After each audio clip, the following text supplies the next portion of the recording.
அஸ்ஸலாமு அலைக்கும் வரஹ்மத்துல்லாஹி வபரகாத்துஹு. இன்னல் ஹம்தலில்லாஹ் நஹ்மதுஹு வ நஸ்தஈனுஹு வ நஸ்தக்ஃபிருஹு வ நஊது பில்லாஹி மின் ஷுரூரி அன்ஃபுஸினா வ மின் ஸய்யிஆத்தி அஅமாலினா மை யஹ்தியல்லாஹு ஃபலா முதில்ல லஹு வ மை யுத்லில் ஃபலா ஹாதிய லஹு. அஷ்ஹது அன் லா இலாஹ இல்லல்லாஹ் அஷ்ஹது அன்ன முஹம்மதன் அப்துஹு வ ரசூலுஹு. கால ரப்பி ஷ்ரஹ் லி ஸத்ரி வ யஸ்ஸிர் லி அம்ரி வஹலுல் உக்தத்தம் மின் லிசானி யஃப்கஹு கௌலி அமாபாத்.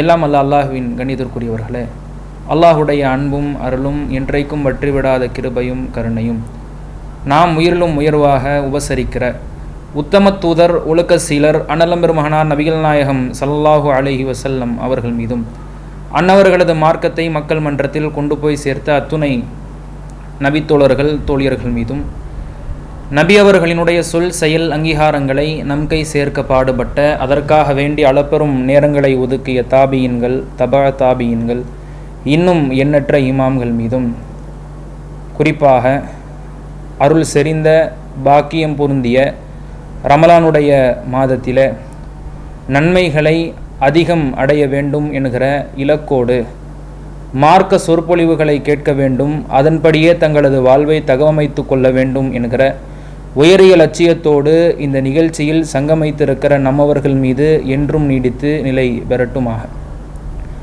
எல்லாம் அல்ல அல்லாஹ்வின் கண்ணியத்திற்குரியவர்களே, இந்த அழகான தருணத்தில் தொடர் உரையாக மறையும் மாற்றமும் என்ற தலைப்பு தேர்வு செய்யப்பட்டு கொடுக்கப்பட்டிருக்கிறது. இந்த தலைப்பினுடைய நோக்கம் என்னவென்றால், மறை என்றால் இறை வேதம், மாற்றம் என்றால் மனிதர்களினுடைய உள்ளத்தில் ஏற்படக்கூடிய திருத்தம், தகவமைப்பு, மனமாற்றம். இதைத்தான் மாற்றம் என்ற வார்த்தைகளிலே நாம் பிரயோகப்படுத்துகிறோம். இந்த திருக்குரானை படித்து அதன் மூலமாக மனிதர்கள் அவர்களினுடைய வாழ்க்கையை செதுக்கிக் கொள்ள வேண்டும், தகவமைத்து கொள்ள வேண்டும், அவர்களினுடைய வாழ்க்கையை புரட்டி போட்டுக்கொள்ள வேண்டும். இந்த திருமறை குரானை படித்து இந்த திருமறை குரானினுடைய வாக்குகள் அவர்களினுடைய உள்ளத்தை துளைத்து தூய்மைப்படுத்த வேண்டும், துப்புரவுபடுத்த வேண்டும் என்பதுதான் இந்த தலைப்பினுடைய நோக்கமாக இருக்கிறது. இந்த தலைப்புக்கு செல்வதற்கு முன்பாக திருமறை குரானை பற்றிய சில அறிமுகங்களையும், இந்த திருமறை குரான் ஒரு முஸ்லிமுடைய வாழ்க்கையில் எப்படி பங்காற்றுகிறது, மனிதர்களினுடைய அங்க அசைவுகளில் முதற்கொண்டு எப்படி இந்த திருமறை குரான் ஒட்டி உறவாடுகிறது, இந்த திருமறை குரானோடு நாம் எப்படி தொடர்பு கொள்ள வேண்டும், எந்த அளவிற்கு திருமறை குரானை அணுகி அதனோடு உறவு பாராட்ட வேண்டும் என்பன சம்பந்தமான சில தரவுகளை இந்த முதல் தொடரிலே நாம் அறிந்து கொள்ளவிருக்கிறோம். ஏனென்றால் இந்த திருமறை குரானை பற்றி நாம் முழுமையாக தெரிந்து கொண்டால்தான் இதனுடைய கண்ணியம் என்ன, இதனுடைய மகத்துவம் என்ன, இதனுடைய மகாத்மியம் என்ன என்பவைகளை எல்லாம் நாம் உணர்ந்து கொண்டால் மட்டும்தான் இந்த திருமறை குரானை உளமாற படித்து உளப்பூர்வமாக புரிந்து இந்த திருமறை குரானிலிருந்து நம்முடைய உள்ளத்திற்கு மாற்றத்தை நாம் புகுத்தி கொள்ள முடியும் என்பதற்காக இந்த வரிசையில் நம்முடைய உரைகளை அமைத்துக் கொள்வோம். முதலில் இந்த திருமறை குரானை பற்றி நாம் அறிந்து கொள்ள கடமைப்பட்டிருக்கிறோம். அல்லாஹு தாலா மனித வர்க்கத்தை படைத்து அந்த மனித வர்க்கத்திலிருந்தே சிறந்த மனிதரை, முன்மாதிரியான மனிதரை மனிதர்களுக்கு இறை தூதராகவும் ஏற்படுத்தி அந்த இறை தூதர்களுக்கு அல்லாஹு தாலா இறை வேதங்களை கொடுக்கிறான். குரான்ல அல் பக்ராங்கிற அத்தியாயத்தில் சொல்லும்போது, கானன் நாசு உம்மத்தம் வாஹிதா, மனிதர்கள் ஒரே சமுதாயமாக இருந்தார்கள். ஃபபாஸல்லாஹுன் நபியீன் முபஷ்ஷிரீன வ முந்திரீன், நபிமார்களை அல்லாஹு தாலா எச்சரிக்கை செய்பவர்களாக, நற்செய்தி சொல்பவர்களாக அந்த சமுதாயத்திற்கு அனுப்பினான். வ அன்ஸல மஅஹுமுல் கிதாப், அவர்களோடு சேர்த்து இறை வேதத்தையும் வல்லோன் அனுப்பினான் அப்படிங்கிற வசனங்களை திருமறை குரான்ல நம்மளால பார்க்க முடியுது.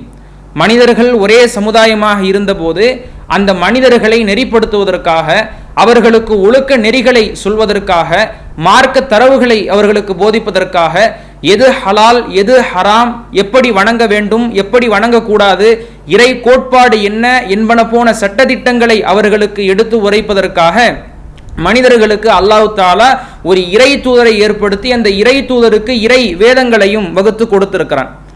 அந்த இறை தூதர்களில் இறுதியாக அனுப்பப்பட்டவர்கள் நபிகள் நாயகம் ஸல்லல்லாஹு அலைஹி வஸல்லம் அவர்களுக்கு கொடுக்கப்பட்டிருக்கிற வேதம் தான் இந்த திருமறை குர்ஆன். முன்பு அனுப்பப்பட்டிருக்கிற நபிமார்களுக்கும் நபிகள் நாயகம் ஸல்லல்லாஹு அலைஹி வஸல்லம் அவர்களுக்கும் முந்தைய வேதங்களுக்கும் நபிகள் நாயகம் ஸல்லல்லாஹு அலைஹி வஸல்லம் அவர்களுக்கு கொடுக்கப்பட்டிருக்கிற வேதத்திற்கும் உள்ள வித்தியாசத்தை நாம் முதலில் அறிந்து கொள்ள கடமைப்பட்டிருக்கிறோம். என்ன வித்தியாசம் இருக்கிறது? ஏனைய நபிமார்கள் இருக்கிறாங்கல்ல, அந்த நபிமார்கள் மக்களுக்கு மார்க்கத்தை ஒரு குறிப்பிட்ட காலம் சொல்லுவாங்க. குறிப்பிட்ட காலம் சொல்லி மக்களை நல்வழியின் பால் அழைத்து மக்களை தீமையிலிருந்து விலக்கச் செய்து அவர்களினுடைய ஒட்டுமொத்த பொறுப்பையும் பறைசாற்றி அவர்கள் இறந்து போனதற்கு பிறகு அல்லாஹ் வேற ஒரு இறை தூதரை அனுப்புறான். அந்த வேற இறை தூதருக்கு வேற ஒரு இறை வேதத்தை அல்லாஹ் தஆலா கொடுக்குறான். நீங்க வரலாறுகள்ல பார்க்கலாம். மூசா அலைஹிஸ்ஸலாம் இறை தூதராக அனுப்பப்படுகிறார்கள். அவர்களுக்கு தௌராத் வேதம் கொடுக்கப்படுகிறது. அவர்களினுடைய இறப்புக்கு பிறகு ஈசா அலைஹிஸ்ஸலாம் அவர்கள் இறை தூதராக அனுப்பப்படுகிறார்கள். அவர்களுக்கு இஞ்சில் என்கிற வேதம் கொடுக்கப்படுகிறது. அவர்களினுடைய இறப்புக்கு பிறகு ரசூல் ஸல்லல்லாஹு அலைஹி வஸல்லம் முஹம்மது நபி ஸல்லல்லாஹு அலைஹி வஸல்லம் அவர்கள் இறை தூதராக அனுப்பப்பட்டு இந்த திருமறை குர்ஆன் நமக்கு இறை வேதமாக வழங்கப்பட்டிருக்கிறது. இல்ல ரெண்டுத்துக்கும் உண்டான வேறுபாடு என்னன்னா, நபிகள் நாயகம் ஸல்லல்லாஹு அலைஹி வஸல்லம் அவர்களை பொறுத்த வரைக்கும் அவர்களினுடைய இறப்புக்கு பிறகு எந்த நபிமார்களும் கிடையாது. கியாமத் நாள் வர வரைக்கும் நபிகள் நாயகம் ஸல்லல்லாஹு அலைஹி வஸல்லம் உடைய இறப்புக்கு பிறகு ஒரு நபி தோன்றுவார், அந்த நபியினுடைய பெயர் இது, அவர் இந்த வேதத்தை கொண்டு வருவார் அப்படிங்கிற அந்த ஃபார்மாலிட்டி கிடையாது. நபிகள் நாயகம் ஸல்லல்லாஹு அலைஹி வஸல்லம் அவர்கள் தெள்ள தெளிவாக திட்டவட்டமாக தன்னுடைய சமுதாயத்துக்கு பறைசாற்றி விட்டார்கள், லா நபிய பாதி, எனக்கு பிறகு எந்த நபியும் கிடையாது, எந்த இறை தூதரும் கிடையாது, நான் தான் கியாமத் நாள் வர வரையிலேயும் இறை தூதராக இருக்கிறேன், என்னுடைய இந்த பொதுமறை குர்ஆன் தான் கியாமத் நாள் வரும் வரை இறை வேதமாக இருக்கிறது என்பதை நபிகள் நாயகம் ஸல்லல்லாஹு அலைஹி வஸல்லம் அவர்கள் நமக்கு சொல்லிக் கொடுப்பதில் இருந்து ரசூலுல்லாஹ்வுக்கு பிறகு எந்த இறை தூதரும் வரப்போவது கிடையாது, அந்த இறை தூதர்களுக்கு எந்த வேதமும் புதிதாக வழங்கப் போவது கிடையாது, கியாமத் நாள் வரையிலேயும் குர்ஆனையும் நபியவர்களினுடைய ஒட்டுமொத்த வாழ்வையும் தான் ஒட்டுமொத்த மனிதர்களையும் பொதுமறையாக எடுத்துக்கொண்டு செயல்படுத்த வேண்டும் என்பதை இஸ்லாம் நமக்கு பறைசாற்றுகிறது. இது ஒரு வித்தியாசம். அடுத்ததாக நீங்க பார்த்தீங்கன்னா, நபிமார்களுக்கு கொடுக்கப்பட்டிருக்கிற வேதங்கள்லாம் மொத்த தொகுப்பாக கொடுக்கப்பட்டிருக்கிறது. மூசா அலைஹிஸ்ஸலாம் அவர்களுடைய அந்த வரலாறை எடுத்துக்கொண்டோமேயானால் அவர்களுக்கு இந்த வேதம் கொடுக்கப்பட்ட முறை எப்படி இருக்குன்னா, மொத்த தொகுப்பா அல்லாஹ் 40 இரவுகள்ல என்ன செய்யறான்னா தௌராத் வேதத்தை கொடுக்கறான். திருமறை குர்ஆனை பொறுத்த வரைக்கும் அந்த மாதிரியான அடிப்படையில மொத்த வேதமாக மொத்த தொகுப்பாக அல்லாஹ் தஆலா இந்த திருமறை குர்ஆனை இறக்கல. அல்லாஹ் குர்ஆன்ல அதை பத்தி சொல்லும் பொழுது வகாலல்லதீன கஃபரு லௌலா நுஸில அலைஹில் குர்ஆன் ஜும்லத்தன் வாஹிதா, இந்த காஃபிர்கள் இறைமறுப்பாளர்கள் என்ன சொல்றாங்கன்னா, இந்த குர்ஆன் ஒரே தொகுப்பா இறங்கி இருக்க கூடாதா? இந்த குர்ஆனுடைய இறக்கு முறை எப்படி இருக்குன்னா, அந்தந்த காலத்துக்கு ஏற்ப சூழலுக்கு ஏற்ப கொஞ்சம் கொஞ்சமா இறங்கக்கூடியதா இருக்கு. காஃபிர்கள் என்ன கேட்கிறாங்கன்னா, இந்த குர்ஆன் என்பது ஒரே ஜும்லாவா ஒரே மொத்த தொகுப்பாக எங்களுக்கு தரப்பட்டிருக்க கூடாதா என்று கேட்கிறார்கள். கதாலிக்கலின் சப்பித பி ஃபுவாதக வரத்தல்நாஹு தர்தீலா, நபியே உம்முடைய உள்ளத்தை நாம் உறுதிப்படுத்துவதற்காக உம்மை உறுதிப்படுத்துவதற்காக உம்முடைய ஈமானை பலப்படுத்துவதற்காக இந்த குர்ஆனை நாம் இப்படித்தான் படிப்படியாக இறக்கி இருக்கிறோம் அருளி இருக்கிறோம் அப்படிங்கிற அந்த தகவலை 25வது அத்தியாயத்தில் 32வது வசனத்தில் அல்லாஹ் தஆலா சொல்லி காட்டுறான். அவன் மற்ற வேதத்துக்கும் இந்த வேதத்துக்கும் உள்ள வித்தியாசம் என்னன்னா, திருமறை குர்ஆன் என்பது ஒவ்வொரு காலத்திற்கும் ஒவ்வொரு சூழலுக்கும் ஏற்ப அருளப்பட்ட வசனங்களாகத்தான் இருந்தது. அதற்கு பிறகுதான் மொத்த தொகுப்பாக தொகுக்கப்படுகிறது. குர்ஆன்ல நீங்க ஏராளமான வசனத்தை பார்க்கலாம். யஸ்அலூனக அனில் அன்ஃபால், யஸ்அலூனக அனில் அஹில்லா, நபியே உங்களிடத்துல பிறையை பற்றி கேட்கிறார்கள், கனிமத்து பொருட்களை பற்றி கேட்கிறார்கள். இப்படி நபி தோழர்கள் பல பேர் கேள்வி கேட்டு அந்த கேள்விகளுக்கு அவ்வப்போது குர்ஆன் பதில் சொல்லக்கூடிய வண்ணமா அமைந்திருக்கும். நபிகள் நாயகம் ஸல்லல்லாஹு அலைஹி வஸல்லம் அவர்களுடைய காலகட்டத்தில் யாராவது தவறு இழைச்சிட்டா, மார்க்கத்தை தவறா விளங்கிட்டா அதை விளக்கக்கூடிய வண்ணமாக திருமறை குர்ஆன் அருளப்பட்டிருக்கும். இப்படி அந்தந்த காலத்திற்கு ஏற்ப சூழ்நிலைகளுக்கு ஏற்ப அருளப்பட்டதுதான் இந்த திருமறை குர்ஆன். முதல்ல எப்ப அருளப்படுகிறது?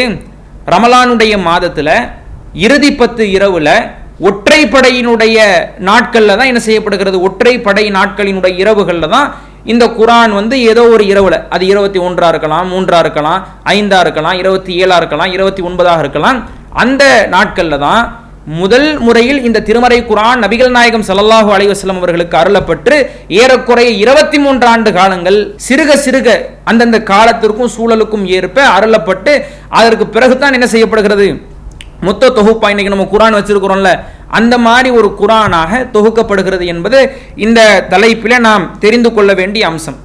அதே போல அல்லாஹ் தஆலா மற்ற எந்த வேதத்தையும் கியாமத் நாள் வரையிலையும் பாதுகாக்கல. தௌராத் இருக்குது, இஞ்சில் இருக்குது, சபூர் இருக்குது, இது மாதிரி எண்ணற்ற வேதங்கள் இருக்குது இல்ல, இந்த வேதங்களை எல்லாம் அருளினது அல்லாஹ் தான். ஆனால் அந்த நபிமார்களினுடைய இறப்புக்கு பிறகு இந்த வேதங்கள்ல சில மனிதர்களினுடைய கரங்கள் கரைப்படுத்தி விட்டது. சில மனிதர்கள் அவங்களுக்கு தோதுவா, அவங்களுடைய வாழ்க்கைக்கு தோதுவா, அவங்களுக்கு என்ன பிடிச்சிருக்கு என்ன பிடிக்கலங்கிறத கருதி அந்த வேதங்கள்ல என்ன செஞ்சிட்டாங்கன்னா மாற்றம் அடைத்து விட்டார்கள், அந்த வேதத்தை திரித்து விட்டார்கள், மாற்றி விட்டார்கள் அப்படிங்கிற வசனத்தை எல்லாம் அல்லாஹ் குர்ஆன்ல பேசுறான். அதற்கும் குர்ஆனுக்கும் உள்ள வேறுபாடு என்னன்னா, அல்லாஹ் தஆலா இந்த குர்ஆனை பாதுகாக்க வேண்டிய பொறுப்பை தன் மீது எடுத்துக்கொள்கிறான். கியாமத் நாள் வரைக்கும் என்ன செய்ய முடியாது, இந்த திருமறை குர்ஆன்ல ஒரு குறியீட கூட ஒரு இன்ச்சு கூட மாத்திர முடியாதுங்கிறது அல்லாஹ் தஆலா சவால் விடக்கூடிய அளவு இருக்கு. அதை தன்னுடைய பொறுப்பாக எடுத்துக்கொள்கிறான். குர்ஆன்ல நீங்க பார்க்கலாம் 15வது அத்தியாயத்தில் 9வது வசனத்தில் அல்லாஹ் சொல்றான், இன்னா நஹ்னு நஸ்ஸல்னா திக்ர வ இன்னா லஹு லஹாஃபிலூன். இந்த அறிவுரையை குர்ஆனை நாம் தான் இறக்கினோம், அதை நாம் தான் பாதுகாப்போம். அந்த குர்ஆனை பாதுகாக்க வேண்டிய பொறுப்பு என்பது நமக்கானது, அதை நாம் பார்த்துக் கொள்வோம் அப்படிங்கறத அல்லாஹ் தஆலா சொல்றான். அப்ப இந்த குர்ஆன் அல்லாஹ் என்ன செய்யறான்னா கியாமத் நாள் வரையிலையும் பாதுகாக்கிறான். மற்ற எந்த வேதங்களும் கியாமத் நாள் வரையிலையும் பாதுகாக்கப்படவில்லை.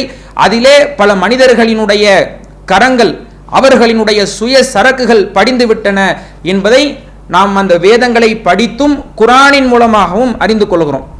சரி, அல்லாஹ் அந்த வேதத்தை பாதுகாக்கிறான்ல, இந்த வேதத்தை பாதுகாக்கக்கூடிய முறை உட்பட வேறுபட்டிருக்கிறத பார்க்கிறோம். இந்த வேதம் பாதுகாக்கப்படுதுன்னு சொல்றோம்ல, எப்படி அல்லாஹ் பாதுகாக்கிறான்? வெறும் எழுத்தால அல்லாஹ் பாதுகாக்கிறானா?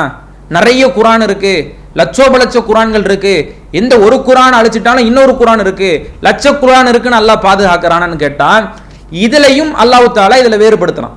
என்ன அல்லாஹ் வேறுபடுத்துறான்னா, ஃபி சுதூரில்லதீன ஊத்துல் இல்ம், அறிவுடையவர்களுடைய உள்ளத்துல அல்லாஹ் தஆலா இந்த குர்ஆனை பாதுகாக்கிறான். குர்ஆன்ல சொல்லும்போது இந்த குர்ஆனை நாம் எப்படி பாதுகாக்கிறோம் என்றால் அறிவுடைய மக்களினுடைய கல்வியாளர்களினுடைய உள்ளத்துல பாதுகாக்கிறோம் அப்படிங்கிறான். அப்ப இந்த குர்ஆன் பாதுகாக்கப்படக்கூடிய முறை எவ்வாறு அமைந்திருக்கிறது என்றால் மனிதர்களினுடைய கல்வியாளர்களினுடைய உள்ளத்துல பாதுகாக்கப்பட்டிருக்கிறது. இந்த உலகத்தில் இருக்கக்கூடிய லட்சோப லட்ச குர்ஆன்களை, கோடிக்கணக்கான குர்ஆன்களை எரித்து விட்டாலும் சரி, அவைகளை திரித்து விட்டாலும் சரி, அவைகளை மீட்டெடுக்கக்கூடிய மீண்டும் வளரும் வர்க்கத்திற்கு வார்க்கக்கூடிய பல ஹாஃபில்கள், குர்ஆனை மனனம் செய்த பல லட்சக்கணக்கான இளைஞர்கள், பெரியவர்கள், முதியவர்கள், பெண்களை அல்லாஹ் தஆலா இந்த உலகத்துல ஏற்படுத்தி இருக்கிறான்.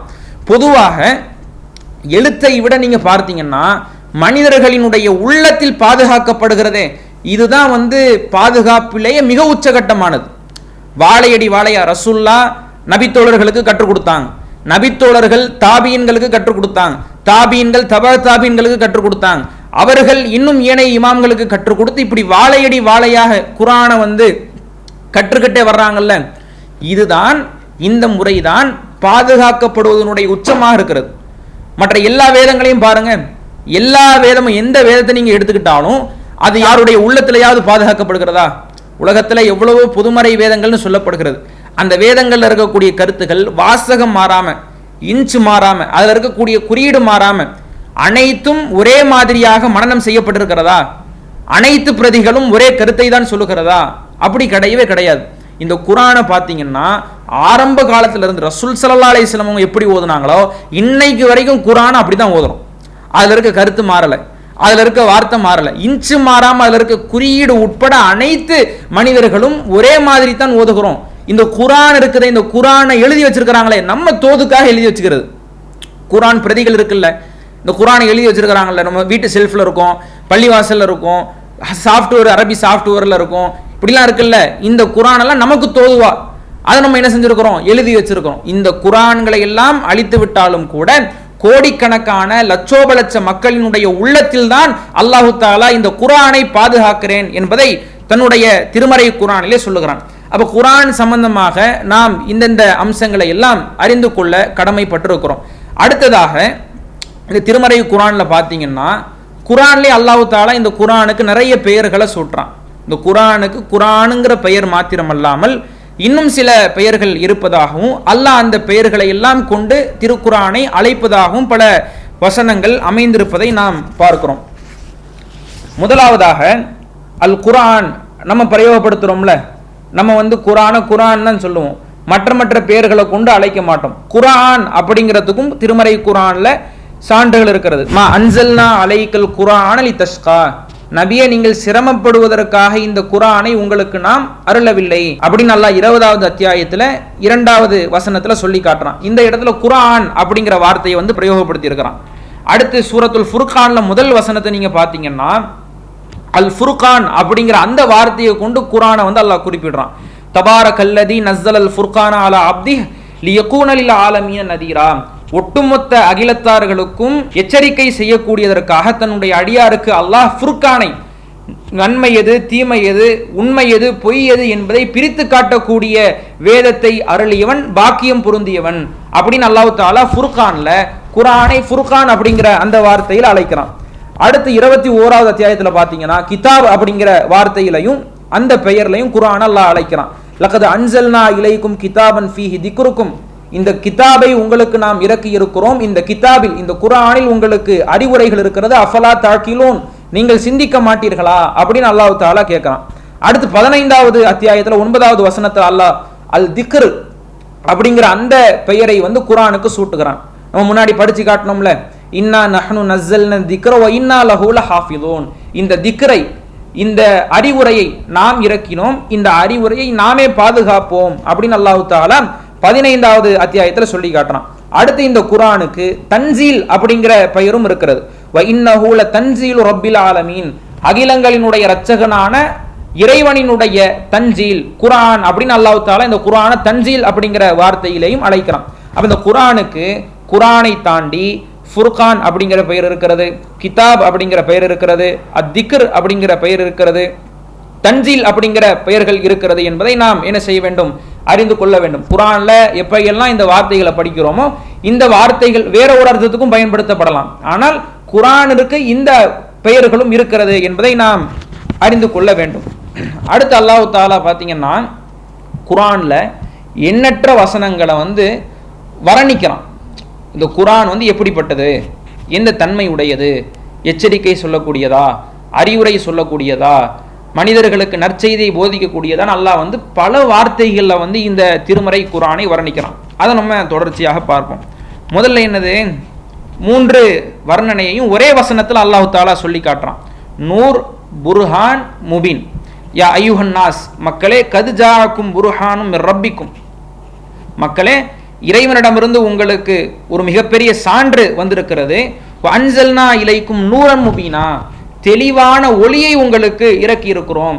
இந்த குரான் அல்லாஹ் எப்படியெல்லாம் வர்ணிக்கிறான், புர்ஹான் மிகப்பெரிய சான்று அப்படிங்கிறத சொல்றான். 2வது நூரம் முபீனா, நூர் ஒளியானது, முபீன் தெளிவான ஒளி அப்படிங்கிறது அல்லாஹ் தஆலா இந்த குரானை சிலாகித்து வர்ணித்து நமக்கு சொல்லி காட்டுகிறான். அடுத்து 10வது அத்தியாயத்தில் 57வது வசனத்தை நீங்க பார்க்கலாம். யா ஐயுஹன் நாஸ், மக்களே கத் ஜாஅத்துக்கும் மௌஇதத்தும் மிர் ரப்பிக்கும் ஷிஃபாஉன் லிமா ஃபீ சுதுர் வ ஹுதன் வ ரஹ்மத்துல் லில் முஃமினீன், நம்பிக்கை கொண்டோர்களுக்கு இந்த திருமறை குரான் ரஹ்மத்தாக, அருளாக, நேர்வழி காட்டக்கூடியதாக, உள்ளங்களில் உள்ள நோய்க்கு நிவாரணமானதாக, அதே போல எச்சரிக்கை செய்யக்கூடியதாகவும் உங்களிடத்தில் வந்திருக்கிறது மக்களே என்று அல்லாஹ் 10வது அத்தியாயத்தில் மௌஇதத் எச்சரிக்கை சொல்லக்கூடியது, உபதேசம் செய்யக்கூடியது, ஓ ஷிஃபாவுன் நிவாரணம் அளிக்கக்கூடியது, ஓ ஹுதன் நேர்வழி காட்டக்கூடியது, ஓ ரஹ்மத் அருள் செறிந்தது, பாக்கியம் பொருந்தியது அப்படிங்கிற வார்த்தைகளையும் அல்லாஹ் தஆலா இந்த திருமறை குரானை நமக்கு வர்ணித்து காட்டுகிறான். அதே போல 6வது அத்தியாயத்தில் 92வது வசனத்தில் நீங்க பார்த்தீங்கன்னா வஹாதா கிதாபுன் அன்சல்நாஹு முபாரக்குன், இந்த திருமறை குரானை இறக்கியவன் பாக்கியம் பொருந்தியவன், முஸத்திகுல்லதி பைன யதை, இந்த திருமறை குரான் எப்படிப்பட்டதுன்னா தனக்கு முந்தைய வேதங்கள், முந்தி அருளப்பட்ட வேதங்களை இந்த திருமறை குரான் உண்மைப்படுத்தக்கூடியதாக இருக்கிறது. இந்த திருமறை குரான்ல உள்ள கருத்துக்கள்லாம் தௌராத்து, இஞ்சில், சபூர் போன்ற வேதங்கள்ல என்ன கருத்துக்கள் சொல்லப்பட்டிருக்கிறதோ அந்த கருத்துக்கள், நிறைய கருத்துக்கள் திரிக்கப்பட்டுருச்சு, நிறைய கருத்துக்கள் மாற்றப்பட்டுருச்சு. ஆனால் ஒரு சில விஷயங்களை இந்த திருமறை குர்ஆன் என்பது உண்மைப்படுத்தக்கூடியதாக இருக்கிறது என்று முசத்திக் அப்படிங்கிற அந்த வார்த்தையை வச்சு அல்லாஹ் தஆலா இந்த குர்ஆனை வர்ணிக்கிறான். அடுத்து 5வது அத்தியாயத்தில் 15வது வசனத்தை நீங்க பார்க்கலாம். கத் ஜாஅக்கும் மினல்லாஹி நூருன் வ கிதாபும் முபீன். உங்களிடத்தில் தெளிவான வேதத்தை அதே போன்று ஒளியையும் உங்களுக்கு உங்களுடைய ரப்பு அருளி இருக்கிறான். அப்ப இந்த இடத்துல நூர், கிதாப், முபீன் அப்படிங்கிற வாசகங்களை கொண்டு வார்த்தைகளை கொண்டு அல்லாஹ் தஆலா இந்த குர்ஆனை வர்ணிக்கிறான். அடுத்து பார்த்தீங்கன்னா அல் பக்ராங்கிற அத்தியாயத்தில் 97வது வசனத்தில் அல்லாஹ் தஆலா சொல்றான், புஷ்ரா அப்படிங்கிற வார்த்தையில பயன்படுத்துறான். குல் மன்கான அதுவல் ஜிப்ரில் ஃபஇன்னஹு நஸ்ஸலஹு அலா கல்பிக பிஇذنில்லாஹ்.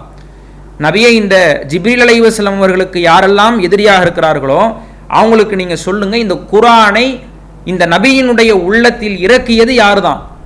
ஜிப்ரீல் அலைஹிஸ்ஸலாம் தான். அல்லாஹ்வின் மூலமா அல்லாஹ்வுடைய நாட்டத்தை கொண்டு ஜிப்ரீல் அலைஹிஸ்ஸலாம் அவர்கள் தான் நபிகள் நாயகம் ஸல்லல்லாஹு அலைஹி வஸல்லம் அவர்களுக்கு இந்த குர்ஆனை கற்றுக் கொடுக்குறாங்க. எப்படி கற்றுக் கொடுக்குறாங்கன்னா, முசத்திக்கல் லிமா பைன யதைஹி வ ஹுதவ் வ புஷ்ரா லில் முஃமினீன்.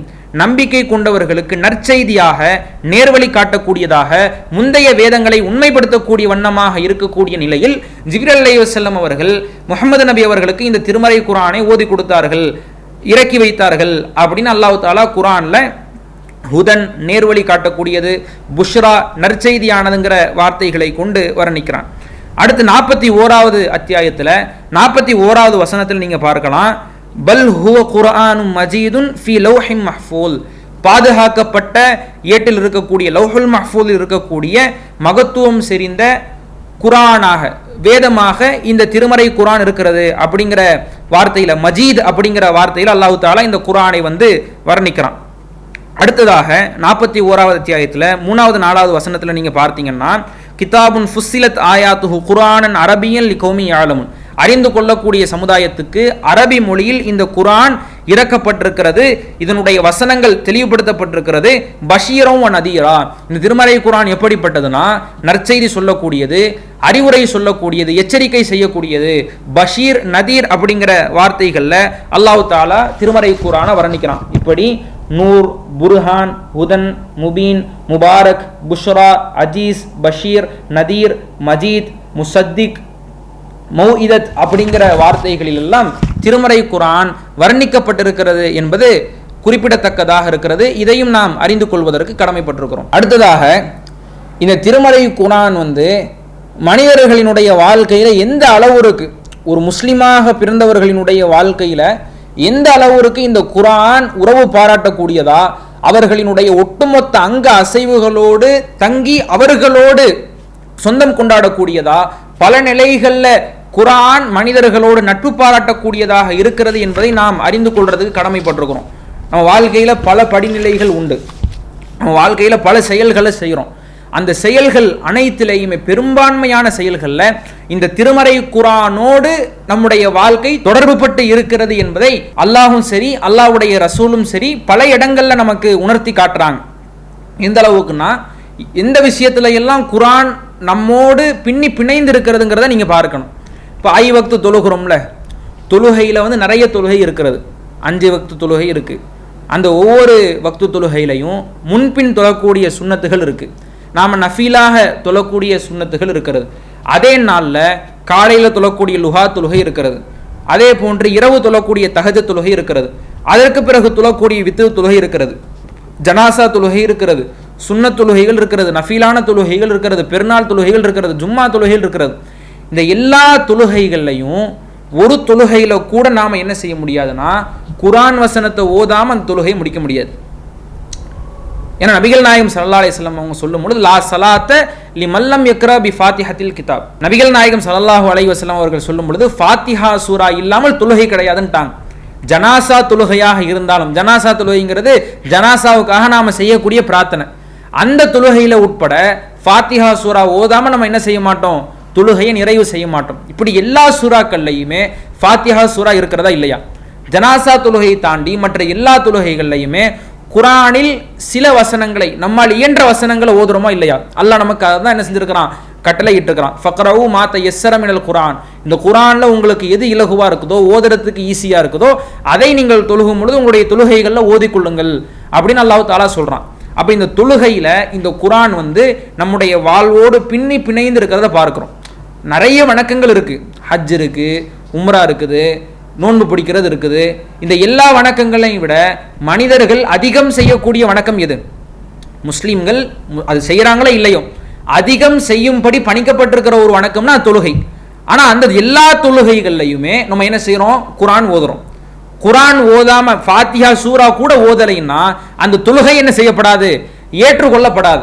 அப்போ ஒவ்வொரு தொழுகைகள்லையும் ஒவ்வொரு நாள்லையும் 5 வக்து தொழுகைகள், நம்ம தொழக்கூடிய நஃபீலான தொழுகைகள், சுன்னத்தான தொழுகைகள், லுஹா தொழுகைகள், அதே போல வித்ர் தொழுகை, இப்படி எல்லா தொழுகைகள்லையுமே நம்ம குர்ஆன் ஓதுறோம்.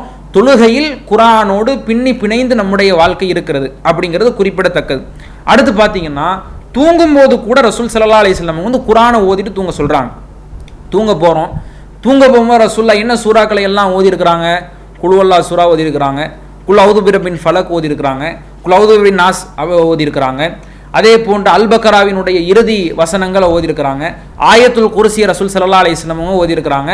அப்போ தூங்கும்போது கூட குர்ஆன் வசனங்கள்ல ஒரு சில வசனங்களை ஓதி அதன் மூலியமாக பாதுகாப்பு பெறக்கூடிய வழிமுறையை நபி ஸல்லல்லாஹு அலைஹி வஸல்லம் அவங்க வந்து கற்றுக் கொடுத்துருக்காங்க. இப்போ காலையில இருந்து நம்ம தொழக்கூடிய அனைத்து தொழுகைகள்லையும் குர்ஆன் நம்மோடு இருக்கிறது.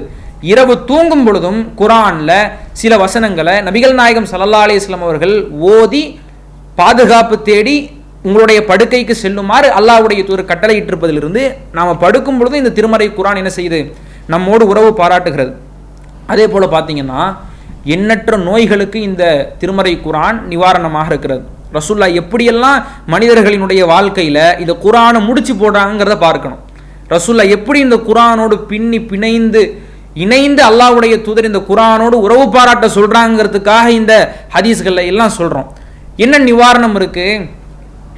இந்த குர்ஆன் நமக்கு ஏதோ உடல் பாதிப்பாகுது, மன பாதிப்பாக இருக்குது, ரொம்ப மனசு கஷ்டமாக இருக்குது, அல்லது உடல் பாதிப்பு ஏதாவது நோயாக இருக்குதுன்னா இந்த குர்ஆனை ஊதி நம்முடைய உடலில் தேய்த்து கொள்வதன் மூலம் நம்முடைய நோய்கள் குணமாகும் என்று நபிகள் நாயகம் ஸல்லல்லாஹு அலைஹி வஸல்லம் சொல்லியிருக்கிறாங்க. அந்த வழிமுறை அல்லாஹ்வுடைய தூதர் ஸல்லல்லாஹு அலைஹி வஸல்லம் வந்து கடைபிடிச்சும் இருக்கிறாங்க. புகாரியில் நீங்கள் என்ன செய்யலாம்? அந்த செய்தியை பார்க்கலாம். ஆயிஷா ரதியல்லாஹு அன்ஹா அவங்க அறிவிக்கிறாங்க, அன்ன ரசூலுல்லாஹி ஸல்லல்லாஹு அலைஹி வஸல்லம் நபிகள் நாயகம் ஸல்லல்லாஹு அலைஹி வஸல்லம் அவர்கள் கான இதஷ்தகா அவர்கள் நோய்வாய்ப்படும் பொழுது யக்ரவு அலா நஃப்ஸிஹி பில் முஅவ்விதாத் பாதுகாப்பு தேடக்கூடிய வசனங்கள் இருக்குல்ல, அத்தியாயங்கள் இருக்குல்ல, குல் அஊது பின் நாஸ், ஃபலக், இக்லாஸ் போன்ற சூறாக்கள் இருக்குல்ல, இந்த சூறாக்களை நபிகள் நாயகம் ஸல்லல்லாஹு அலைஹி வஸல்லம் அவர்கள் ஓதி வயன்ஃபுசு அதை தன்னுடைய உடல்களில் தடவிக்கொண்டு ஊதிக்கொள்வார்கள். இதை ஆயிஷா ரதியல்லாஹு அன்ஹா அறிவிக்கிறாங்க. ஃபலம்மஷ்தத்த அல்லாஹ்வுடைய தூதருக்கு கடுமையான நோய் அவங்களுக்கு வந்து முத்தி போயிட்டதுக்கு பிறகு ஃபலம்மஷ்தத்த வஜூஹு அவர்களினுடைய நோய் ரொம்ப முத்தி போயிருச்சு, ரொம்ப கடைசி நிலையை அடைஞ்சிருச்சு, ரசூலுல்லாவால் ஊத முடியாத ஒரு நிலை இருக்கு. அந்த நிலையில குந்து அக்ரவு அலைஹி வ அம்சஹு பியதிஹி ரஜா பரக்கத்திஹா அதன் மூலியமாக அந்த சூறாக்களை எல்லாம் ஓதி பரக்கத்துக்காக அல்லாஹ்வுடைய தூதர் ஸல்லல்லாஹு அலைஹி வஸல்லம் அவர்களினுடைய மேனிகளில் நான் ஊதி அந்த சூறாக்களை ஊதி தடவி விடுவேன் அப்படின்னு ஆயிஷா ரதியல்லாஹு அன்ஹா அறிவிக்கிறாங்க. அப்போ இந்த சூறாக்களின் மூலமாக அல்லாஹ் தஆலா நோய்களுக்கு நிவாரணத்தை தரக்கூடியவனாக இருக்கிறான். அப்போ இந்த குர்ஆன் வந்து நம்ம வாழ்க்கையில் எப்படியும் செயலாற்றுதுன்னா நம்முடைய நோய்களுக்கு நிவாரணமாகவும் செயலாற்றுகிறது. இன்னும் சில ஹதீஸ்கள் இருக்கிறது. நபி தோழர்கள்லாம் பயணத்துக்கு போகிறாங்க. பயணத்தில் போய்கிட்டு இருக்கும்போது பொதுவாக அந்த காலத்தில் பயணிகளினுடைய வழிமுறை என்னென்னா, ஒரு ஊருக்கு போயிட்டாங்கன்னா அந்த ஊரில் இருக்கக்கூடிய மக்களிடத்துல விருந்தாளிகளை ஏற்றுக்க சொல்லுவாங்க. ஏன்னா போகிற இடங்கள்ல எல்லாம் ஹோட்டல் இருக்காதுல்ல, அந்த நேரத்தில் என்ன செய்வாங்கன்னா அந்த ஊர் மக்களிடத்துல எங்களை விருந்தாளிகளாக ஏற்றுக்கங்க, எங்களுக்கு தங்குறதுக்கு இடம் கொடுங்க, சாப்பாடு கொடுங்க, எங்களை விருந்தாளிகளாக ஏற்றுக்கங்கன்னு கோரிக்கை வைப்பாங்க. அப்படி தோழர்கள்லாம் பயணித்து போகிறாங்க. ஒரு ஊரில் தங்கி அவங்களிடத்துல அந்த ஊர் மக்களிடத்தில் என்ன கேட்குறாங்கன்னா, எங்களை விருந்தாளிகளாக ஏற்படுத்தி கொள்ளுங்கள்னு சொல்லும்போது அந்த ஊர் மக்கள் மறுத்துடுறாங்க. நபி தோழர்களில் யாரையும் என்ன செய்யலை, விருந்தாளியாக ஏற்றுக்கல, அவங்களுக்கு விருந்தோம்பல் கொடுக்கல. இப்போ அந்த ஊர் தலைவருக்கு என்ன ஆகுதுன்னா தேள் கொட்டுது. தேள் கொட்டினதுக்கப்புறமா அந்த ஊர் மக்கள் எல்லாம் நிறைய மருத்துவம் பார்க்குறாங்க, அவர் குணமாகலை. அப்போ வெளியூர்லேருந்து வந்த நம்முடைய தோழர்கள் இடத்துல அந்த மக்கள்லாம் வந்து நாங்கள் வந்து என்ன செய்கிறோம்னா உங்களுக்கு அன்பளிப்பாக சில பொருட்களை கொடுக்குறோம், விருந்தோம்பல் செய்கிறோம், நீங்கள் வந்து இவருக்கு வந்து மருத்துவம் பார்த்து அந்த மருத்துவம் பலித்து விட்டது என்றால் நாங்கள் உங்களுக்கு அந்த விருந்தழைப்பை கொடுக்குறோம் அப்படிங்கிறத வந்து அந்த ஊர் மக்கள் சொல்கிறாங்க. அப்போ அந்த தோழர்களில் ஒரு தோழர் என்ன செய்கிறாருன்னா, எனக்கு வந்து ருக்கியான்னு சொல்லக்கூடிய மருத்துவ முறை தெரியும், ஃபாத்தியா சூராவை ஓதி அவர் என்ன செய்கிறாரு, அவருடைய அந்த காயப்பட்ட இடத்துல வந்து தடவி கொள்றாரு. அந்த காயம் வந்து உடனே குணமாயிருது. இப்போ இவங்க என்ன செய்கிறாங்கன்னா, ஒரு ஆட்டை அன்பளிப்பாக பெற்றுக்கொள்கிறார்கள். இப்போ எல்லா தோழர்களும் பேசிக்கிறாங்க, இந்த ஆட்டை இப்போவே என்ன செஞ்சுக்கிறோம், பிரித்து பங்கு போட்டு நம்ம ஆளுக்கு பாதியை எடுத்துக்கிறோன்னு சொல்லும் பொழுது ஒரு தோழர் சொல்கிறாரு, இதை ரசுல்லா கிட்ட கொண்டு போய் ரசுல்லா என்ன சட்டம் சொல்கிறாங்கிறத வந்து நம்ம கேட்டு அதுக்கப்புறம் நம்ம என்ன செய்வோங்கிறத பார்த்துக்கிறோன்னு ஒரு தோழர் சொல்கிறார். எல்லாரும் அந்த ஆட்டை எடுத்துகிட்டு போகிறாங்க. போகும் பொழுது அல்லாஹ்வுடைய தூதர் வந்து அசப்த நடந்த விஷயத்தை சொல்லும் பொழுது அல்லாஹ்வுடைய தூதர் நீங்கள் சரியாக செய்து விட்டீர்கள், அப்போ அல்லம் சூராவை ஓதி அதன் மூலியமாக நிவாரணம் தேடிக்கொள்ளலாம் என்பதை நபிகள் நாயகம் ஸல்லல்லாஹு அலைஹி வஸல்லம் அவர்கள் அங்கே வந்து உணர்த்தி இருக்கிறாங்க. அந்த மருத்துவம் அந்த மனிதருக்கு பலித்தும் இருக்கிறது. அப்போ அல்-ஃபாத்திஹா சூராவிலையும் நமக்கு என்ன இருக்கிறது, நோய்க்கான நிவாரணம் இருக்கிறது என்பதை நாம் புரிந்து கொள்ள முடிகிறது. அப்போ அல்லாஹ்வும் அல்லாஹ்வுடைய ரசூலும் எப்படி ஆக்கியிருக்கிறாங்கன்னா, இந்த திருமறை குர்ஆனை நோய்க்கான நிவாரணமாகவும் ஆக்கியிருக்கிறான். ரொம்ப உடம்பு முடியல, கஷ்டமாக இருக்குது, நோய்க்கான நிவாரணம் கிடைக்கல, ரொம்ப இப்படி என்ன நோய்களாக இருந்தாலும் நாம் திருமறை குர்ஆன் வசனங்களை ஊதிக்கொள்வதன் மூலம் இந்த திருமறை குர்ஆன் நம்முடைய நோய்க்கு நிவாரணம் அளிக்கிறது என்பதை இந்த ஹதீஸ்களில் இருந்து நம்மளால் பார்க்க முடியுது. அதே போல் இன்னும் எந்த அளவுக்கு தெரியுமா, நபிகள் நாயகம் ஸல்லல்லாஹு அலைஹி வஸல்லம் அவர்கள் எந்த உரை நிகழ்த்த போகிறதா இருந்தாலும் அந்த உரையினுடைய துவக்கத்தில் சில முன்னுரைகளாக சில முன்மொழிகளாக அல்லாஹ்வுடைய தூதர் சில வசனங்களை ஓதுவாங்க. நம்ம நிறைய ஜும்மா பயான்களில் கேட்டிருக்கிறோம், ரமலான் பயான்களில் கேட்டிருக்கிறோம். அல்லாஹ்வுடைய தூதர் சொன்ன அந்த வசனங்களை ஓதிட்டு தான் பல உலமாக்கள் என்ன செய்வாங்க, தங்களுடைய உரைகளுக்குள்ளே செல்வார்கள். யா அய்யுஹன்னாஸ் இத்தகூ ரப்பக்கும் அல்லதி ஹலகக்கும் மின் நஃப்ஸின் வாஹிதா அப்படிங்கிற அந்த வசனத்தை எல்லாம் ஓதிட்டு தான் என்ன செய்வாங்களாம், ரசூல் ஸல்லல்லாஹு அலைஹி வஸல்லம் அவர்கள் வந்து தன்னுடைய உரைக்குள் செல்வார்கள். அந்த வழிமுறையை கடைபிடிச்சு தான் இன்னைக்கு பல உலமாக்கள் உரை நிகழ்த்தும் பொழுதும் கூட அந்த வசனங்களை தவறாமல் சொல்லிவிடுவார்கள். அப்போ இந்த வசனங்களை ஆரம்பத்தில் உரை நிகழ்த்தும் பொழுது, பயான் பேசும் பொழுது ஓதுவது உட்பட நபிகள் நாயகம் ஸல்லல்லாஹு அலைஹி வஸல்லம் அவங்க நமக்கு காட்டி கொடுத்துருக்குறாங்க. ஒரு உரை நிகழ்த்தும் போது கூட திருமறை குர்ஆனை பற்றி தான் பேச போகிறோம், குர்ஆனில் இருக்கிற அறிவுரையை தான் சொல்ல போகிறோம். ஆனாலும் அல்லாஹ்வுடைய தூதர் அந்த உரையை துவங்கும் பொழுது உரைக்கு ஆரம்பத்தில் முன்னுரையாக இந்த மாமரை வசனங்களை மொழிந்து விட்டுத்தான் தன்னுடைய உரைக்குள் செல்வார்கள் என்பதை நாம் உணர முடிகிறது. இப்படி ஒரு உரை நிகழ்த்தும் பொழுது இந்த திருமறை குர்ஆன் நம்மோடு உறவு பாராட்டுகிறது என்பதை நாம் புரிந்து கொள்ள முடிகிறது. அடுத்ததாக பார்த்தீங்கன்னா, அல்லாஹ்வுடைய தூதர் ஸல்லல்லாஹு அலைஹி வஸல்லம் அவர்கள் மஹருக்கு பகரமாக இந்த குர்ஆனை ஆக்குறாங்க. ஒரு தோழியர் என்ன செய்கிறாங்கன்னா, ரசூலுல்லாஹ்விடத்துல வந்து தன்னுடைய மன விருப்பத்தை தெரிவிக்கிறாங்க. அல்லாஹ்வுடைய தூதரே, நான் வந்து உங்களுக்கு என்னை அர்ப்பணிக்கிறேன், அன்பளிக்கிறேன், நீங்கள் வந்து என்னை திருமணம் முடிச்சுக்கிறீங்களா அப்படின்னு தன்னுடைய மன விருப்பத்தை கேட்கும்போது நிறைய மக்கள் இருக்கிறாங்க. கேட்கும்போது அல்லாஹ்வுடைய தூதர் ஸல்லல்லாஹு அலைஹி வஸல்லம் மௌனமாக இருக்கிறாங்க. மீண்டும் அந்தமா கேட்குறாங்க, ரசூலுல்லாஹ் மௌனமாக இருக்கிறாங்க. மீண்டும் கேட்குறாங்க, மீண்டும் அல்லாஹ்வின் தூதர் ஸல்லல்லாஹு அலைஹி வஸல்லம் அவர்கள் வந்து மௌனமாக இருக்காங்க. இப்படி ரசூலுல்லாஹ் மௌனமாக இருக்கிறத பார்த்து ஒரு தோழர் என்ன செய்கிறாருன்னா, அல்லாஹ்வுடைய தூதரே, உங்களுக்கு விருப்பம் இல்லைன்னா நான் இந்த பெண்ணை மனம் முடிச்சுக்கிட்டுமா அப்படின்னு ஒரு தோழர் கேட்குறாங்க. அப்போ ரசூலுல்லாஹ் திருப்பி கேட்குறாங்க, அந்த பெண்ணுக்காக உன்னால் எவ்வளோ மஹர் போட முடியும்? அவர் சொல்கிறாரு, அல்லாஹ்வுடைய தூதரே, என்கிட்ட எந்த விதமான ஒரு பொருளாதாரமும் கிடையாது, காசு பணம் இல்லை, சொத்து சுகம் இல்லை, வீடு இல்லை, வாசல் இல்லை, இந்த மாதிரி எந்த பொருளாதாரமும் என்கிட்ட இல்லை, நான் எப்படி மஹர் கொடுக்குறதுன்னு கேட்கும்போது, சரி ஊர் மக்கள் இடத்துல அவங்க சொந்தக்காரங்க கிட்ட யார்கிட்டையாவது மஹர் தொகையை பெற்றுக்கொண்டு வாங்கன்னு ரசூலுல்லாஹ் அனுப்புகிறாங்க. அப்படி போய் அவர் தேடி பார்க்குறாரு, இவரை நம்பி யாரை என்ன செய்ய மாட்டேங்கிறாங்கன்னா மஹர் தொகையை கடனாக கொடுக்க மாட்டேங்கிறாங்க. அப்போ ரசூலுல்லாஹ் கேட்குறாங்க, ஒரு இரும்பு மோதிரம் கூட இல்லையா உங்ககிட்ட அப்படி கேட்கும்போது அல்லாஹ்வுடைய துறை இரும்பு மோதிரம் கூட இல்லை அப்படின்னு அந்த தோழர் சொல்கிறார். அவர் என்ன கேட்குறாருன்னா, அல்லாஹ்வுடைய துறை என்கிட்ட ஒரு ஆடை இருக்குது, இந்த ஆடையை ரெண்டாக பிரித்து அந்த ஆடையில் ஒரு பகுதியை என்னுடைய மஹர் கொடையா நான் கொடுக்கட்டுமான்னு கேட்கும்போது, இதுவே உன்னுடைய ஒட்டுமொத்த உடல்களையும் மறைக்கிறதுக்கு போதுமானதா இல்லை, இதை நீ பாதியாக கிழிச்சு கொடுத்துட்டா நீ உன்னுடைய உடல்லையே என்ன செய்ய முடியாது, மறைத்து கொள்ள முடியாது, அந்த ஆடையும் அந்த பிள்ளைக்கு போதுமானதா இருக்காது. அப்போ ரசூலுல்லாஹ் என்ன கேட்குறாங்கன்னா, குர்ஆனில் ஏதாவது வசனங்களை அத்தியாயங்களை மனப்பாடம் பண்ணியிருக்கியான்னு கேட்கும்போது அவர் சொல்கிறார், அல்லாஹ்வுடைய தூதரே, குர்ஆனில் நான் இன்னென்ன அத்தியாயங்களை மனப்பாடம் பண்ணியிருக்கேன்னு சொல்லும் பொழுது இன்னென்ன அத்தியாயங்களை அவங்களுக்கு சொல்லி கொடுத்து அதையே உன்னுடைய மஹர் தொகையாக்கி அதையே நீ என்ன செஞ்சுக்கலாம், மஹர் கொடையாக கொடுத்து திருமணம் முடிச்சுக்கலாங்கிறது ரசூல் ஸல்லல்லாஹு அலைஹி வஸல்லம் அவங்க வந்து வழிகாட்டுறாங்க. அப்போ நபிகள் நாயகம் ஸல்லல்லாஹு அலைஹி வஸல்லம் அவங்க காலகட்டத்தில் ஒரு இரும்பு மோதிரம் கூட இல்லாத ஒரு ஏழ்மையான மனிதருக்கு நபிகள் நாயகம் ஸல்லல்லாஹு அலைஹி வஸல்லம் அவர்கள் இந்த திருமறை குர்ஆனை மறுகொடையாக கொடுத்து நபிகள் நாயகம் ஸல்லல்லாஹு அலைஹி வஸல்லம் அவர்கள் வந்து மனம் முடிக்க சொல்கிறாங்கன்னா, இந்த திருமறை குர்ஆனினுடைய வேல்யூ என்னங்கிறத நம்மளால் புரிய முடிகிறதா இல்லையா? ரசூல்லா எப்படி நம்ம வாழ்வியலோடு இந்த திருமறை குர்ஆனை பிணைத்திருக்கிறார்கள், இணைத்திருக்கிறார்கள். ரசூல் ஸல்லல்லாஹு அலைஹி வஸல்லம் அவர்கள் ஒரு மனிதனினுடைய, ஒரு இஸ்லாமியனுடைய ஒட்டுமொத்த வாழ்வும் அவனுடைய ஒட்டுமொத்த அங்க அசைவுகளும் இந்த திருமறை குர்ஆனுடைய அடிப்படையில் அமைய வேண்டும் என்று அல்லாஹ்வுடைய தூதர் விரும்பி இருக்கிறான். அப்படி விரும்பி இருக்க போய் தான் மனிதனினுடைய ஒட்டுமொத்த வாழ்க்கையிலையும் அல்லாஹ்வுடைய தூதர் இந்த திருமறையை பொருத்தி இருக்கிறான். தொழுகையா, அதுல குர்ஆன் இருக்கணும். உன்னுடைய பிரார்த்தனையா, அந்த பிரார்த்தனையிலேயும் இந்த குர்ஆன் வசனங்களில் உள்ள துவாக்கள் மூலமாக நாம் என்ன செய்யலாம், பிரார்த்தனை செய்யலாம். அதுல அப்படியும் ரசூல் ஸல்லல்லாஹு அலைஹி வஸல்லம் கேட்டிருக்கிறான்.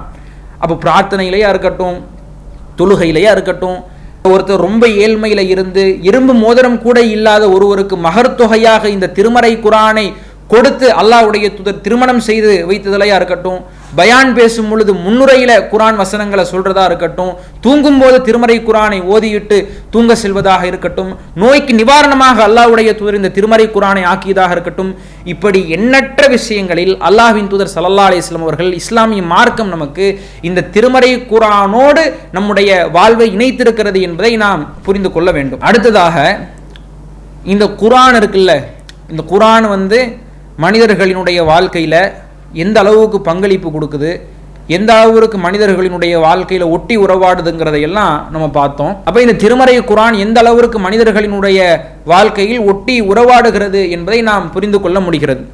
அடுத்ததாக இந்த திருமறை குர்ஆனோடு நாம எப்படி தொடர்பு கொள்றது, நாம எப்படி இந்த திருமறை குர்ஆனை அணுகிறது, இந்த திருமறை குர்ஆனை ஓதுறதுனால, மனனம் செய்யறதுனால, அதனோடு உறவு பாராட்டுறதுனால என்னென்ன நன்மைகள் சொல்லப்பட்டிருக்கிறதுங்கிறதை என்ன செய்யணும், நாம் உணர வேண்டும். அதை உணர்ந்தால் மட்டும்தான் இந்த திருமறை குர்ஆனை ஆர்வமா நம்ம படிக்க முடியும். ஆர்வமா படிச்சு உளமாற உணர்ந்து அதனுடைய கருத்துக்கள் நமக்கு மாற்றத்தை கொடுக்கும். இந்த தலைப்பினுடைய நோக்கமே அதுதான். அப்ப இந்த திருமறை குர்ஆனை நாம் எப்படி அணுகுவது, இந்த திருமறை குர்ஆனை ஓதுவதன் மூலியமாக, மனனமிடுவதன் மூலியமாக என்னென்ன சிறப்புகள் சொல்லப்பட்டிருக்கிறது என்பதையும் நாம் அறிந்து கொள்ள வேண்டும். நபிகள் நாயகம் ஸல்லல்லாஹு அலைஹி வஸல்லம் அவர்கள் எண்ணற்ற சிறப்புகளை குர்ஆன் ஓதுறதுனால சொல்லியிருக்கிறாங்க. எந்த அளவுக்குன்னா, நபிகள் நாயகம் ஸல்லல்லாஹு அலைஹி வஸல்லம் சொல்றாங்க, திருமிதியில இடம்பெற்ற செய்தி, மன் கரா ஹர்ஃபம் மின் கிதாபில்லாஹி ஃபலஹு பிஹி ஹஸனா வல் ஹஸனத்து பி அஷ்ரி அம்சாலிஹா. யார் குர்ஆன்ல ஒரு எழுத்தை ஓதுறாரோ, நீங்க ஒரு எழுத்து ஓதுறதுக்கு எவ்வளவு நேரம் செலவழிக்கும், ஒரு மைக்ரோ செகண்ட் கூட ஆகாது. அலிஃப் லாம் மீம்ல ஆன்னு சொல்றதுக்கு எவ்வளவு நேரம் ஆக போகுது, லாம்னு சொல்றதுக்கு எவ்வளவு நேரம் ஆக போகுது, மீம்னு சொல்றதுக்கு எவ்வளவு நேரம் ஆக போகுது. இப்படி சொல்லிட்டு ரசூல்லா ஒரு எழுத்தை ஓதியவருக்கு அது போன்ற 10 நன்மைகள் இருக்கிறது, ஒரு எழுத்துக்கு 10 நன்மை இருக்குதான். இதை சொல்லிட்டு ரசூல்லா சொல்றாங்க, யாரும் என்ன செய்யக்கூடாதுன்னா அலிஃப் லாம் மீம்ங்கிறது ஒரு வார்த்தைன்னு புரிஞ்சிக்க கூடாது. அரபியில கலிமான் இருக்கு, ஹர்ஃப்னு இருக்கு. ஹர்ஃப்னா ஒரு எழுத்து. இப்போ உதாரணத்துக்கு இப்போ அலிஃப் லாம் மீம்னு இருக்குன்னு வைங்களேன், அந்த அலிஃப் லாம் மீம்ங்கிறத சேர்த்து அது ஒரு கலிமா, அதுல ஒன்றை தனியா பிரிச்சு அது ஹர்ஃப். ரசூல்லா ஹர்ஃப்னு குறிப்பிட்டு அடுத்து சொல்றாங்க, இந்த அலிஃப் லாம் மீம்னு இருக்குதே இது ஒரு எழுத்து கிடையாது. லா அகூலு அலிஃப் லாம் மீம் ஹர்ஃபுன், அலிஃப் லாம் மீம் 3 ஒரு ஹர்ஃப். அலிஃப் லாம் மீம்னு ஓதுனா 10 நன்மைன்னு நான் சொல்ல மாட்டேன். அலிஃபுன் ஹர்ஃபுன், லாமுன் ஹர்ஃபுன், மீமுன் ஹர்ஃபுன். அலிஃப் ஒரு எழுத்து, லாம் ஒரு எழுத்து, மீம் ஒரு எழுத்து. அலிஃப் லாம்னு ஓதிட்டா ஒரு எழுத்துக்கு 10 நன்மைனா கூட்டி பார்த்தீங்கன்னா 30 நன்மை. எப்படி மீசான் தராசில் எப்படி ஏறுது பார்த்தீங்களா? இந்த குர்ஆனை நம்ம ஓதுறதன் மூலியமா எப்படியாவது மக்களை ஓத வைக்கணும், இந்த குர்ஆனோடு மனிதர்களை உறவு பாராட்ட வைக்கணும், அப்பதான் மக்கள் குர்ஆனை படிப்பாங்க, அப்பதான் மாற்றம் காணுவார்கள் என்பதற்காக ரசூல் ஸல்லல்லாஹு அலைஹி வஸல்லம் பல சிறப்புகளை சொல்லியிருக்கிறாங்க. அப்போ குர்ஆனை நாம் சரளமாக ஓதுவோமையானால் நமக்கு ஒரு எழுத்துக்கு 10 நன்மை இருக்கு. அடுத்து புகாரில வரக்கூடிய செய்தியை நீங்க பாத்தீங்கன்னா, மஸலுல்லதி யக்ரஉல் குர்ஆன வஹுவ யதஆஹது வஹுவ அலைஹி ஷதீத். ஒருத்தர் குர்ஆன் ஓதுறதே ரொம்ப சிரமமா இருக்கு, கஷ்டப்பட்டு ஓதுறாரு.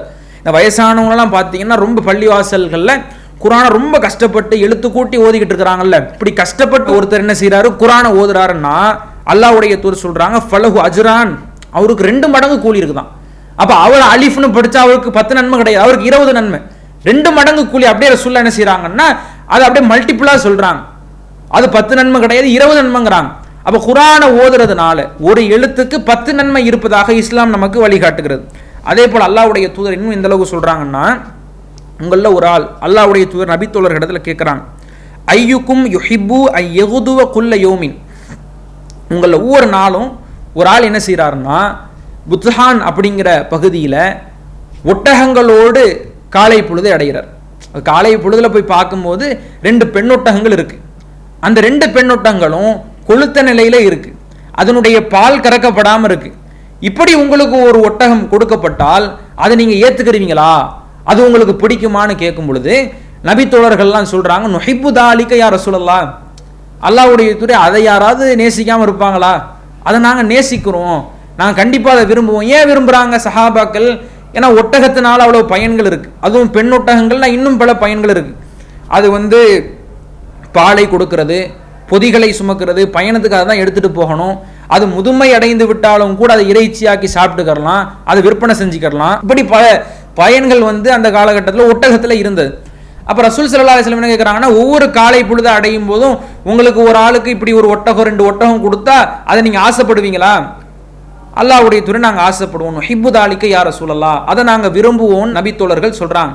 அப்போ நபிகள் நாயகம் ஸல்லல்லாஹு அலைஹி வஸல்லம் அந்த தோழர்களுக்கு சொல்கிறாங்க, அஃபலா யகுது அஹதுக்கும் இலல் மஸ்ஜித் ஃபயஅலமு அவ் யக்ரவு ஆயத்தைனி மின் கிதாபில்லாஹி அஸ்ஸ வ ஜல்ல. ஒருவர் பள்ளிவாசல்ல இருந்து காலை பொழுது அடைஞ்ச உடனேயே அல்லாஹ்வுடைய வேதத்தில் இருந்து 2 வசனத்தை ஓதுறார். அதிகமாக ஓதலை. குர்ஆன் முழுசா ஓதி முடிக்கணும்னு அவர் நினைச்சு அவர் ஓதிக்கிட்டு போல. காலையில் எழுந்து பள்ளிவாசல்ல உட்காந்து 2 வசனத்தை ஓதணும்னு நினைக்கிறாரு. ஹைருல் லஹு மின் நாக்கத்தைன், அந்த 2 வசனம் இருக்குது 2 ஒட்டகத்தை விட சிறப்பு. வ ஸலாஸுன் ஹைருல் லஹு மின் ஸலாஸ் வ அர்பஉன் ஹைருல் லஹு மின் அர்பஅ.